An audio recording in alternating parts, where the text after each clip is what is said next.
Halo, selamat siang semuanya. Nama saya Melisa dengan NIM 20104172553. Baik, pada kesempatan kali ini saya akan membahas mengenai tentang evaluasi perdagangan internasional yang memicu terbentuknya World Trade Organization atau WTO. World Trade Organization atau WTO merupakan satu-satunya organisasi internasional yang mengatur perdagangan internasional. Terbentuknya sejak tahun 1995. WTO berjalan berdasarkan serangkaian perjanjian yang dinegosiasikan dan disepakati oleh sejumlah besar negara di dunia dan diratifikasi melalui parlemen. Tujuan dari perjanjian-perjanjian WTO adalah untuk membantu produsen barang dan jasa, eksportir, dan importir dalam melakukan kegiatannya. Pendirian WTO berawal dari negosiasi yang dikenal dengan Uruguay Round atau pada tahun 1986 sampai 1994, serta perundingan sebelumnya di bawah General Agreement on Tariffs and Trade atau GATT. WTO saat ini terdiri dari 154 negara anggota, di mana 117 diantaranya merupakan negara berkembang atau wilayah kepabeanan terpisah. Saat ini, WTO menjadi wadah negosiasi sejumlah perjanjian baru di bawah Doha Development Agenda atau DDA yang dimulai tahun 2001. Pengambilan keputusan di WTO umumnya dilakukan berdasarkan konsensus oleh seluruh negara anggota. Badan tertinggi di WTO adalah Konferensi Tingkat Menteri atau KTM yang dilaksanakan setiap 2 tahun sekali. Di antara KT, kegiatan-kegiatan pengambilan keputusan WTO dilakukan oleh General Council. Di bawahnya terdapat badan-badan subsidiar yang meliputi Dewan, Komite, dan Subkomite yang bertugas untuk melaksanakan dan mengawasi penerapan perjanjian-perjanjian WTO oleh negara anggota. Prinsip pembentukan dan dasar WTO. Yang pertama yaitu mengupayakan keterbukaan batas wilayah. Yang kedua yaitu memberikan jaminan atas Most Favored Nation Principle atau MFN dan perlakuan non-diskriminasi oleh dan di antara negara anggota. Yang ketiga yaitu adalah komitmen terhadap transparansi dalam semua kegiatannya. Terbukanya pasar nasional terhadap perdagangan internasional dengan pengecualian yang patut atau fleksibilitas yang memadai dipandang akan mendorong dan membantu pembangunan yang berkesinambungan, meningkatkan kesejahteraan, mengurangi kemiskinan, dan membangun perdamaian dan stabilitas.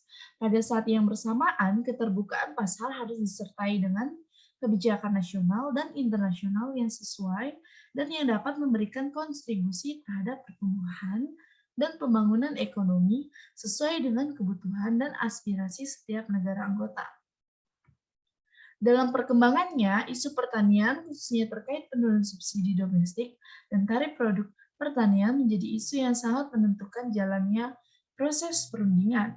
Bagi sebagian besar negara berkembang, isu pertanian sangat terkait dengan permasalahan sosial ekonomi. Di antaranya yaitu food security, livelihood security, dan rural development. Sementara bagi negara maju, pemberian subsidi domestik mempunyai dimensi politis yang penting dalam kebijakan pertanian mereka. Berbagai upaya telah dilakukan untuk mendorong kemajuan dalam perundingan, mulai dari pertemuan tingkat perundingan, pejabat tinggi, dan tingkat menteri, baik dalam format terbatas atau plurilateral dan bilateral maupun multilateral. Namun, semua upaya tersebut belum menunjukkan hasil yang menggembirakan. Pihak-pihak utama yang terlibat tampaknya belum dapat bergerak dari posisi awal mereka. Target program kerja WTO di tahun 2011. Target program kerja ini adalah 9,5 komite atau negotiating groups diharapkan mengeluarkan final text atau teks modalitas yang akan menjadi dasar kesepakatan single undertaking putaran Doha pada bulan April 2011. Selanjutnya, kesepakatan atas keseluruhan paket putaran Doha tersebut diharapkan selesai pada bulan Juli 2011. Dan pada akhirnya seluruh jadwal dan naskah hukum kesepakatan putaran Doha selesai atau ditandatangani akhir tahun 2011. Namun target tersebut tampaknya sudah terlampaui batas waktunya dan belum ada perubahan terhadap program kerja yang ada. Pada bulan Desember 2011 telah diselenggarakan konferensi tingkat menteri atau KTM WTO di Jeneva. KTM menyepakati elemen-elemen arahan politis atau political guidance yang akan menentukan program kerja WTO dan putaran Doha atau Doha Development Agenda 2 tahun ke depan.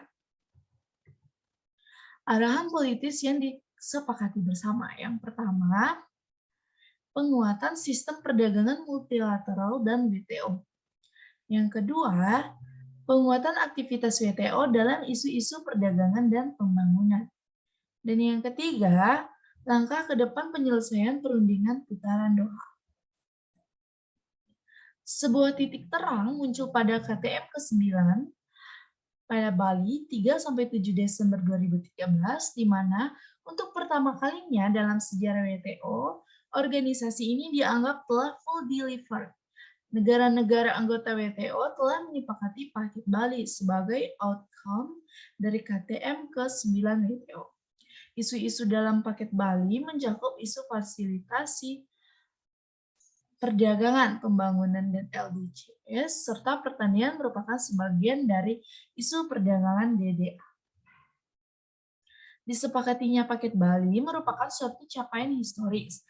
Pasalnya, sejak dibentuknya WTO pada tahun 1995, baru kali ini WTO mampu merumuskan suatu perjanjian baru yang perjanjian fasilitasi perdagangan. Perjanjian ini bertujuan untuk melancarkan arus keluar masuk barang antar negara di pelabuhan dengan melakukan reformasi pada mekanisme pengeluaran dan pemasukan barang yang ada.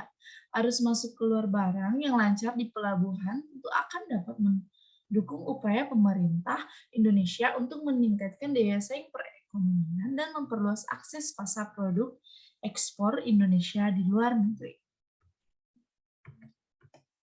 Selain itu, paket Bali juga mencakup disepakatinya fleksibilitas dalam isu public stockholding for food security.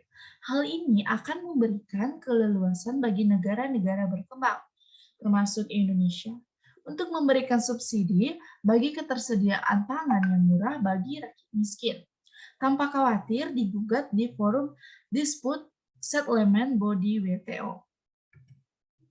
Dengan paket Bali, kredibilitas WTO telah meningkatkan sebagai satu-satunya forum multilateral yang menangani kegiatan perdagangan internasional, sekaligus memulihkan political confidence dari seluruh negara anggota WTO mengenai pentingnya penyelesaian perundingan DDA. Hal tersebut secara jelas tercantum dalam Post-Bali War, di mana negara-negara anggota diminta untuk menyusun World Program penyelesaian DDA di tahun 2014. Selesainya perundingan DDA akan memberikan manfaat bagi negara-negara berkembang dan LDCs dalam berintegrasi ke dalam sistem perdagangan multilateral. Baik, sekian dari penjelasan saya. Mohon maaf jika ada kesalahan kata. Saya ucapkan terima kasih.